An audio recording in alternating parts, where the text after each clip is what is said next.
women get victim services, men get perpetrator services. That is what they get. My name is Matt Orchard, and welcome to 50-50 Bias Both Ways. This is a podcast where I talk to the most controversial people I can find and then deliver two incredibly lopsided interviews back to back. The first 15 is as cordial as I can make it, and the second 15 is as contentious as humanly possible. And this week, I fucked up. So, this week we have Karen Strawn, who's a very prolific men's rights activist and anti-feminist.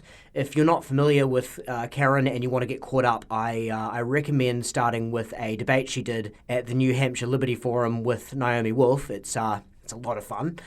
Anywho, when we got to the second half, that's supposed to be, of course, a spirited argument, the problem wasn't so much that I did poorly, which, as I said before, I mean, I'm just some dude. That's going to happen sometimes. Now, the problem, I guess, was more that I did so poorly that I think it comes across as if I'm not even trying. A few things went wrong, but I think the main thing is that although I consider myself pretty familiar with Karen's work and her stances and so forth, with the area that I decided to go into, I really did think that there was going to be significantly more daylight between us than there actually ended up being. And I was sort of caught off guard by the concessions that she was willing to make. She also brought up some things that I had never heard of before, and I think that if you listen closely to the second segment, I think you'll actually be able to hear the precise moment I really got the wind sort of taken out of my sails there. And obviously with this show, I do reserve the right to lie about what I think and play devil's advocate, of course, but again, I really wasn't expecting the conversation to pan out how it did.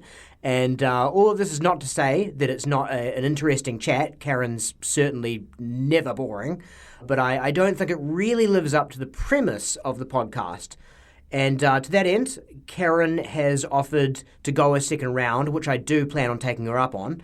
I haven't yet tried to lock in a date for that, though, because I wanted to actually see what feedback comes in for this one and let that go toward informing how I approach the next take. So on that note, do let me know what you think on the Facebook page, which is Facebook/5050 Matt Orchard, the subreddit r/5050podcast, or the website, which is the5050podcast.blogspot.com. That's 50 with numbers, not letters, in all instances. And if you like what you hear, rate and review on iTunes to push it up the charts.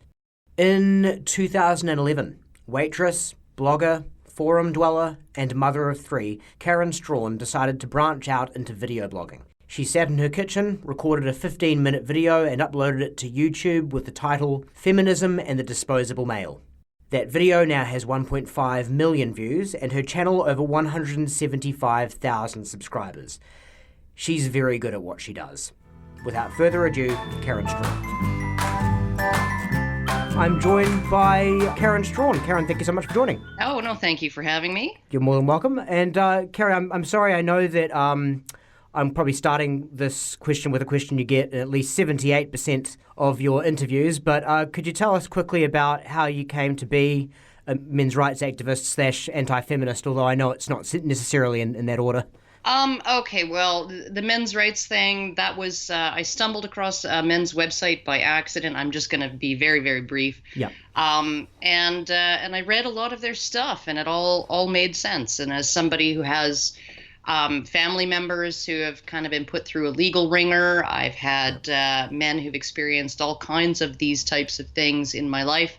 I have two sons and a daughter, and I care about all of them and the world that they're going to inherit. And I felt like it was something that I needed to talk about, and I just happen to be very good at talking about it. So the actual it transitioned from just having an opinion on the internet to being something that I knew that I could do.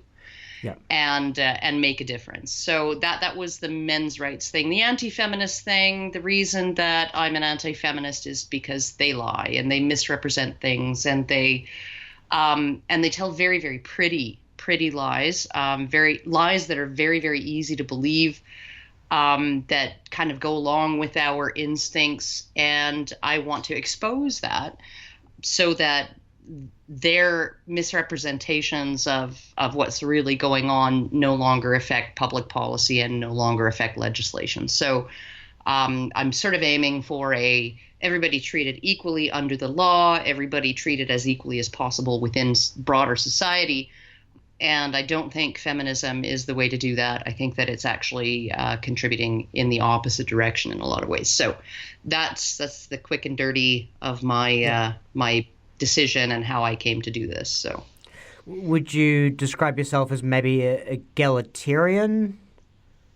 No, I try not to define myself in that way simply because I don't think that men and women ever will be treated. I don't think completely equal treatment across the board is possible. I particularly don't think that women want that, or would want it if they knew what it entailed. And I am less about goals and sort of a vision of what I want society to work like. I'm more about attacking sort of the falseness of the narratives that we're working under right now, and promoting in individual cases incremental change that will help bring about a more just society, I guess. So sure. I wouldn't call myself an egalitarian. I suppose if I had to call myself something along those lines, that would be kind of it. But I'm not about goals at this point in terms of a broad view of what I think society should look like. So okay, no, fair enough. I know we don't have a ton of time today, obviously, so we can't cover nearly close to everything. With that in mind, I mean, if you had to choose, what would be the single most important men's issue to convey to someone listening, especially if this person you're talking to is someone who's coming in with the preconception that MRA or anti-feminist means anti-woman necessarily? Oh, geez. I think probably maybe not the most important. Well, it is really important on a number of levels, but the one that I would always lead with would be fathers' rights, and that's because it's not just about the right of a father to have some kind of relationship, meaningful relationship, and a meaningful role in their children's lives. It's also about the rights of those children to have a father in their lives, providing a stable male role model. And this particular problem leads to so many kind of secondary and tertiary issues for men and boys that I think that if we solved that, and I think it's something that everybody can really get behind. Nobody wants to see a child wrenched away from either of their parents. Yeah. Nobody wants to see a man commit suicide because he hasn't seen his kids in 2 years, and through no fault of his own, because the courts were biased against him.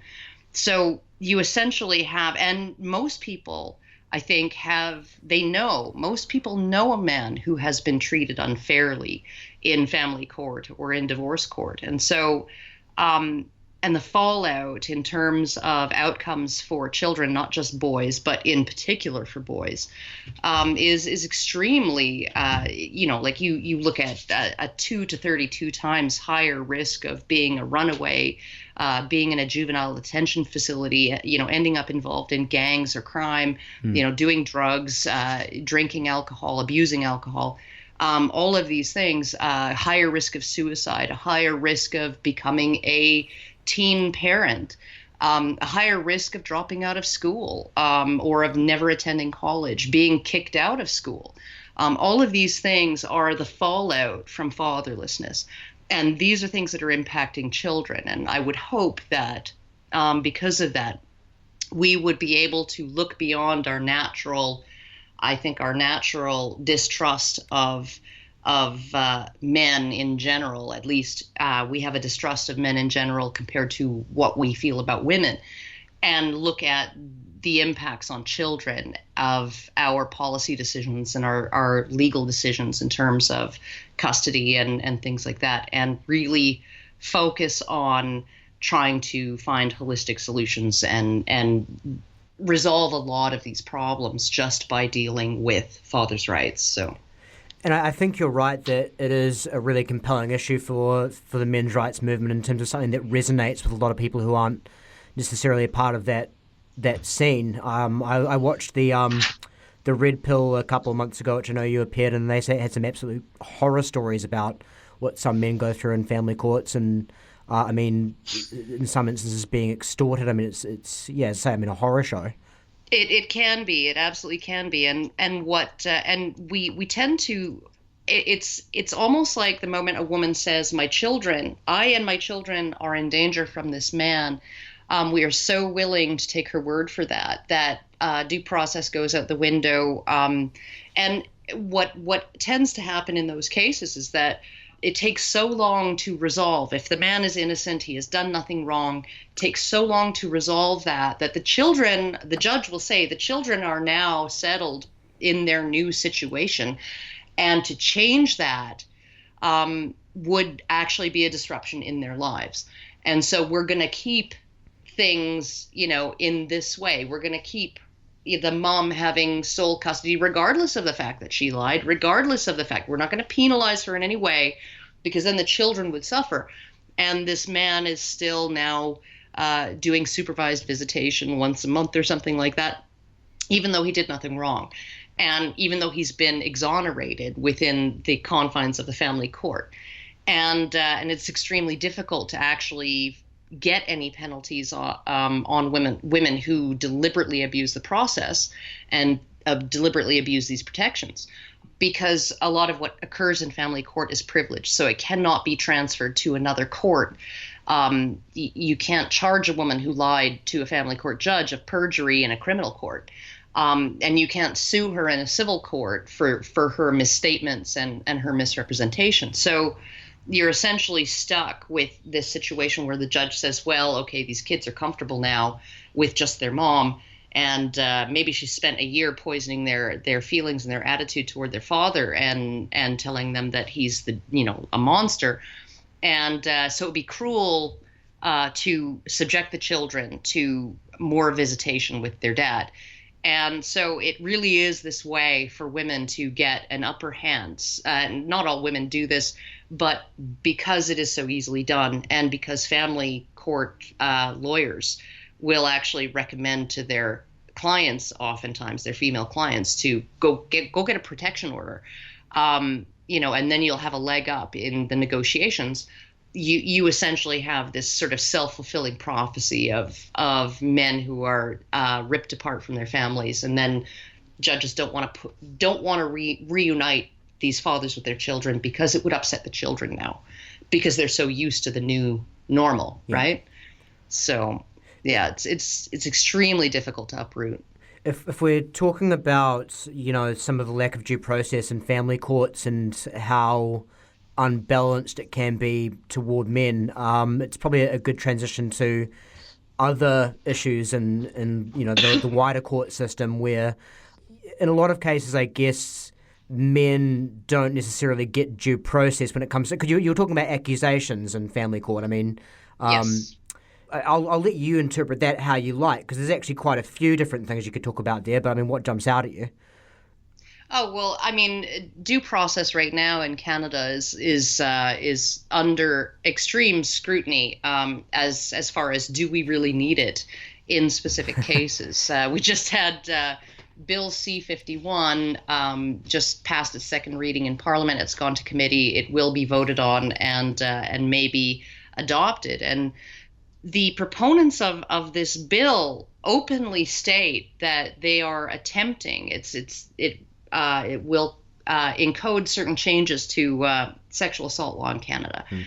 And sexual assault law is, you can even go in and read judges' decisions. You can read all of the public debate on it. It is really, regardless of the fact that it's gender neutral in the statutes and everything, it is really aimed at protecting women from sexually predatory men. That's the only reason it exists. That is the entire purpose. That is the reason behind these amendments, is to make it easier to convict men of sexual assault when they sexually assault women, and make it easier on women victims. This is 100% all of the debate, the entirety of the debate is about male rapists and female victims. And they will openly state that this bill is an attempt to eliminate every single possible defense that a man could raise in order to raise reasonable doubt in a sexual assault case, that it is there to prevent certain forms of evidence, like maybe she texted him before the alleged assault that, come on over and let's have some fun, and then texted him afterwards, that was great, let's do it again, to subject those to rape shield tests, to make them potentially inadmissible because they would make her seem less worthy of belief or make her seem more likely to have consented. Those types of texts will now become part of her sexual history. To me, yeah.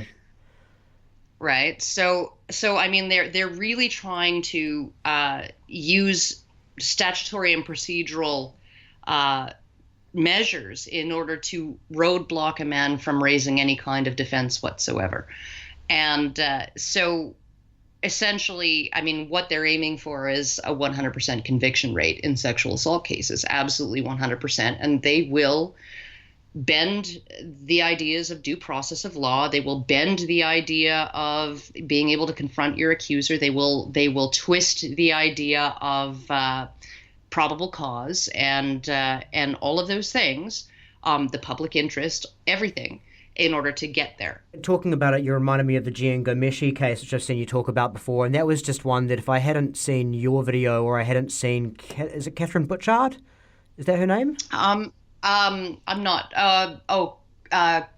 Christy Blatchford? Christy Blatchford, yeah. If I hadn't seen her coverage or yours, I honestly wouldn't have known some of the details of that case, which were pretty shocking. But if you look at the general wider media coverage, you just wouldn't know how much evidence was going in his favour with that one. It was shocking. Oh, well, the media did such a poor job of reporting on that particular case that I have talked to innumerable people who believe that not only did Jian Ghomeshi get off on a technicality, which he did not, but that he was actually, the thing that he got away with was rape when there's no indication that he ever had sex with any of the complainants.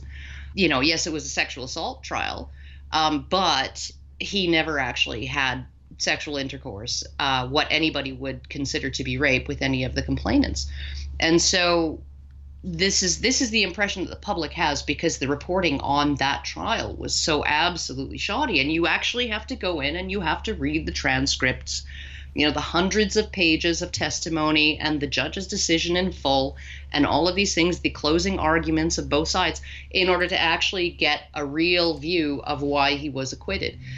Because to listen to the press, he just got away with it. He was a rapist who got away with it, even though he wasn't even being tried for rape, and all the evidence showed that the complainants were lying. So, and if there are any listeners who are hearing about that and think this sounds like apology or what have you for your rape apology or anything, just do look up the Jian Ghomeshi case, the facts of it, because I mean I do agree with you, Karen. It's just kind of beyond belief how much of that seems to be willfully ignored in press coverage. And sorry, I think I've sort of spent your last minutes of the softball talking there. Is there anything else you want to quickly cover in terms of anything we've talked about before we move on to the next? No, you go ahead and lob some hardballs at me. It's all good. All right, thank you, Karen. I appreciate that. Well, okay, so with the sort of general MRA talking points, the one thing I wanted to start with, because I guess the one talking point I can never quite get on board with is domestic violence. So even if women are more prone to resort to hitting their partners, it's a matter of degree, in my opinion. So we could swap data and surveys and studies all day, but you're just never going to see as many men wind up in emergency rooms or morgues, for that matter, from domestic violence as you are women. And I think that is a pretty fair explanation for why we as a society put more of an emphasis towards male on female violence. I can understand why there's an imbalance there in focus, if you understand what I mean. Oh, I can understand why there's an imbalance there, but that doesn't necessarily, if 20, and for every 40 women who need medical attention from their injuries from domestic violence, about 25 men do, right? And yes, that does mean that women are the majority of, the victims who are severely injured, and they are absolutely the majority of those who say that they are in fear, regardless of their level of actual liability.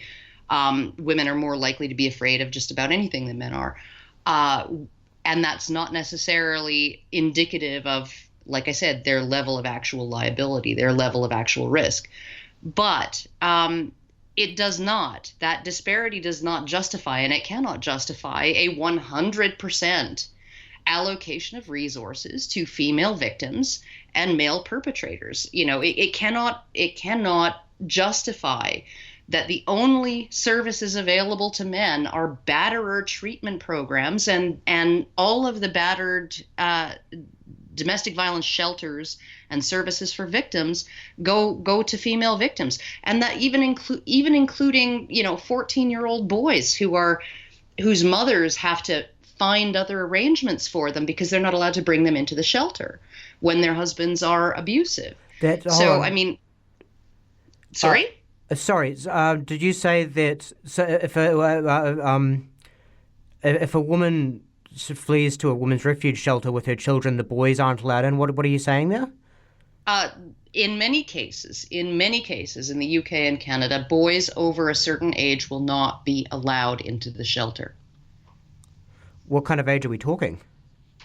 In some cases, it's 10 or 12. In some cases, it's 14. Okay, I need to look into that. I mean, if that is true, this is the hardball section. But if you make a point, you make a point. With the resources, sorry. If a man's assaulted by his wife, it's another thing I wanted to follow up on. Let's say she's been hit with a pan or something, because I know you can sustain injuries if you're a man in domestic abuse. Obviously, Right. I get that refuge shelters are pretty much 100% women. I accept that, but you said something about treatment there I didn't quite understand. I mean, you can still get treatment for that. Oh, well, no, you can get treatment as a man, as a batterer who's trying to rehabilitate himself, trying to not be a batterer anymore. Those are the treatment options available. In fact, in one state in the U.S., I believe someone is bringing a lawsuit because batterer treatment programs are paid for by the government, as are domestic violence shelters. But when you have same-sex relationships between women and one of the women is battering the other, she has to pay for her batterer treatment because the government doesn't pay for it. Because they don't see it, I guess the government doesn't see it as a problem when women batter other women even.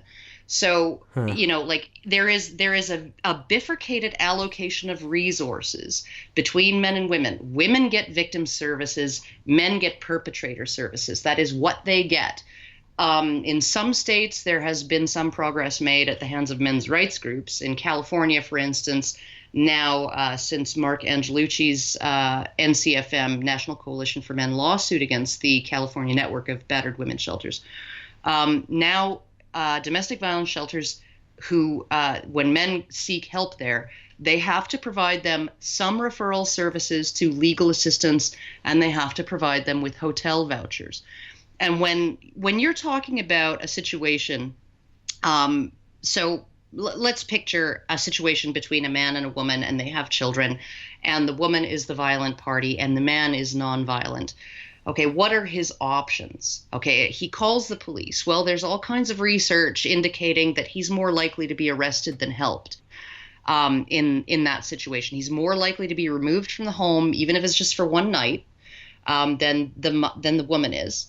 And that he is many, many, many times more likely to be arrested than she is.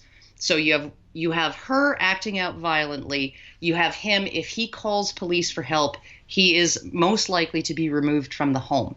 Right? Now, where are his kids at this point? They are in the sole care and custody of a violent woman.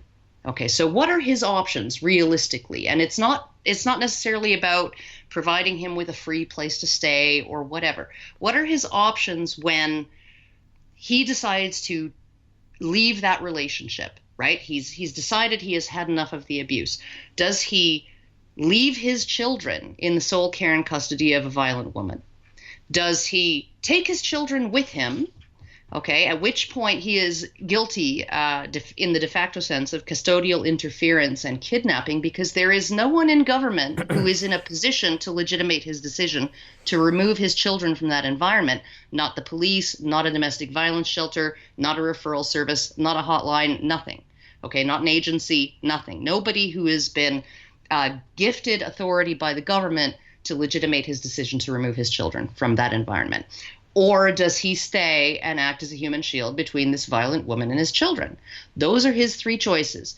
Or, okay, he could leave without his kids, in which case, he's legally abandoned them and he's just put the kibosh on any kind of seeking custody of them, because that's going to hurt him in a custody case. You legally abandoned your children, right? So now he's a leg down in a custody case. So I'm not even arguing, because I don't think that men need as many domestic violence shelters as women do. Okay. Because you're right, you're absolutely right in a lot of ways. That's not as big a necessity. But what they do really need is some kind of means of legitimating their decision to leave with their children. Legal recourse, yeah. Yes. Okay, I get that, and that's fair. But I'll move on to something then a little more controversial from you. We'll see if we can make something stick to you, Karen, okay? So this is something, you'll know about this because this is sort of circulated as a bit of a macro of you, and I apologize because I couldn't find the original source, but I know that you've talked about it in a blog post back in 2012, a while ago, so I know you're aware of this quote. So here it is. I used to live under a young couple with a baby. I'd listen as she followed him from room to room upstairs, stomping, slamming things, throwing things, screaming. After about an hour, he'd eventually hit her, and everything would go quiet. An hour after that, they'd be out with the baby in the stroller, looking perfectly content with each other. Erin Pitsey called it consensual violence, and said in the main, that was the type she'd see at her shelter. It is also the type that results in the most severe injuries in women. Surprise, surprise, likely because of our never ever hit a woman mentality, has those men waiting until they completely lose control of their emotions before giving their woman what they're demanding. So reading that quote, Karen, am I reading that correctly, that you're essentially saying even the most severely beaten women are essentially bringing it on themselves in most cases?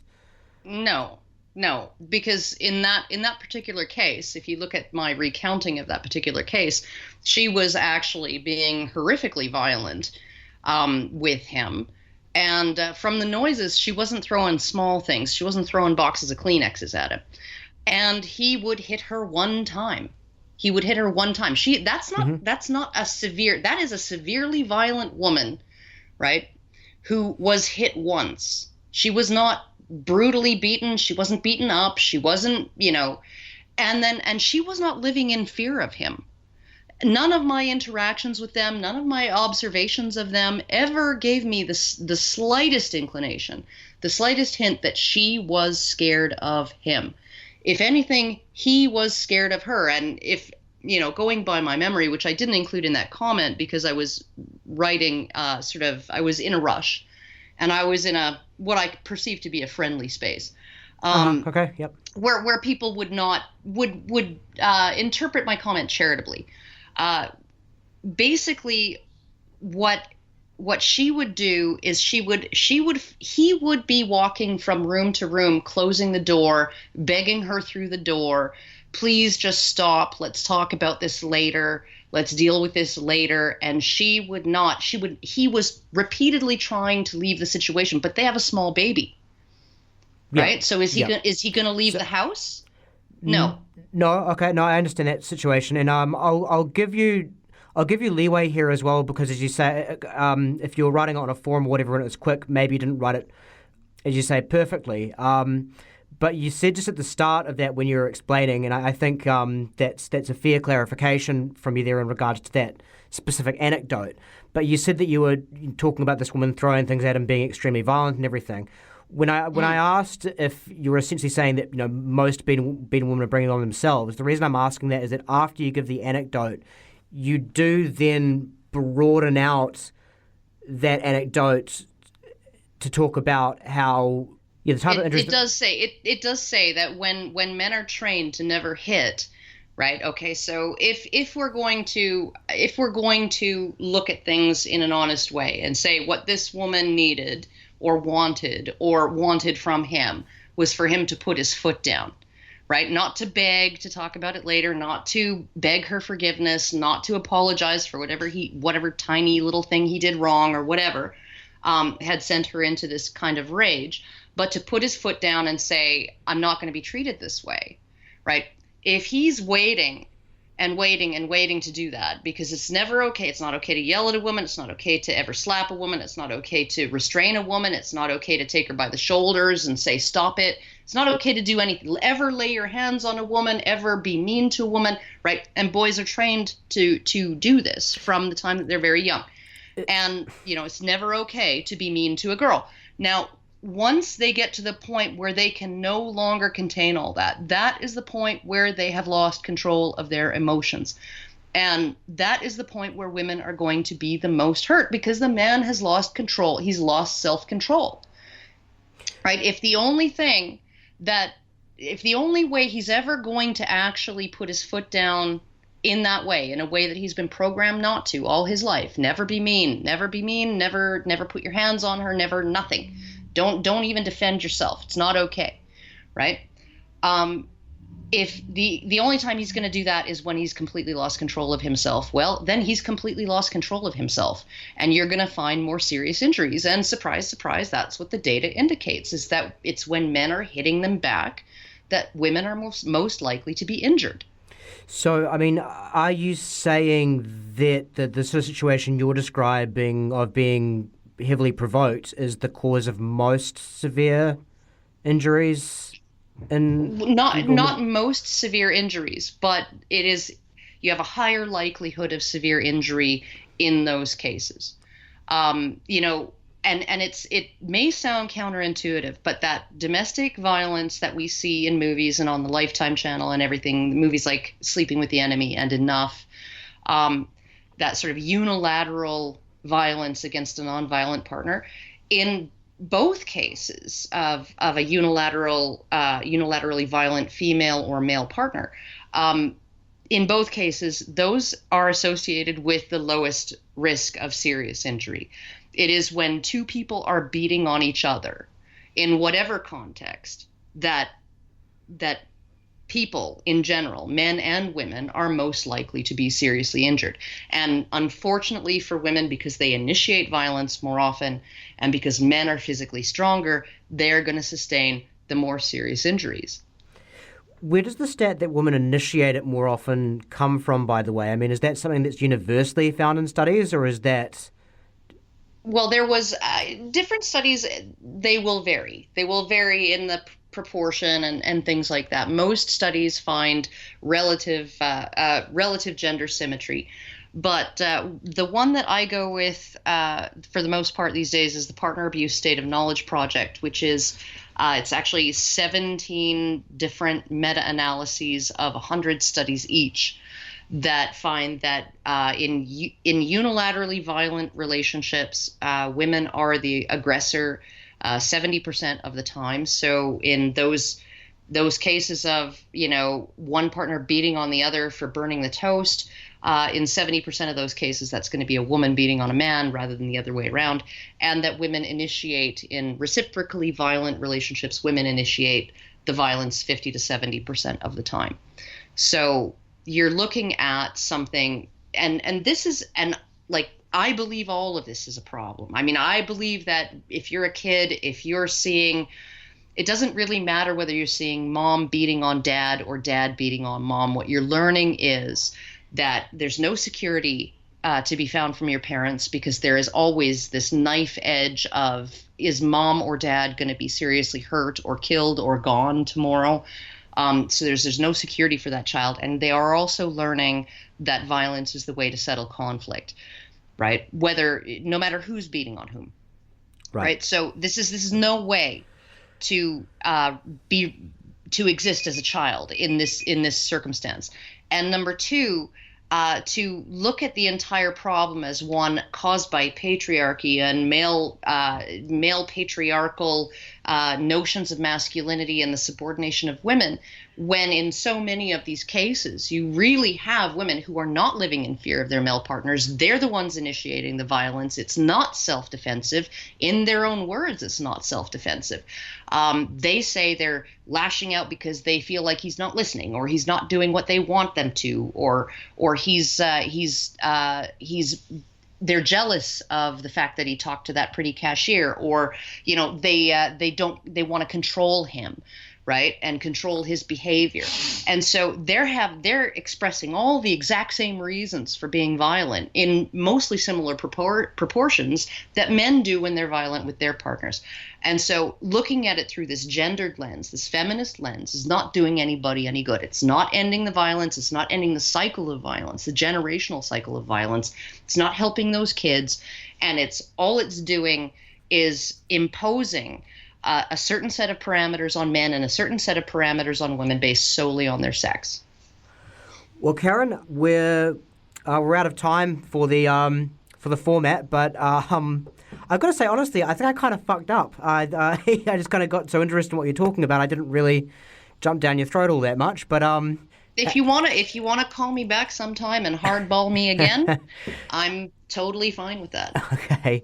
Well, look, I really do again appreciate you making the time, and someone gave me feedback last week. They said they wanted to see what guests thought of the experience. Again, I don't know if I actually really did with you what I did with Robert Spencer, which I know you listened to, but yeah. How did you find that? Did you find I was at all critical in the second half, or did I kind of fall there? Oh, you raised some objections, but I'm so used to those objections that that it's fairly easy for me to anticipate them, and my position is one where, yes, I understand why people would be put off with that comment of mine, put off by it, but I'm going to explain what my intention was with that comment and why I feel that way, and and hopefully I'm persuasive in explaining that. So. Yeah, well, I mean, I don't know if I'm a total convert yet. I need to look at the studies and everything, but I understand what you're saying, and I don't think that you're as unreasonable maybe as a lot of your opponents make out, Karen. So, thanks.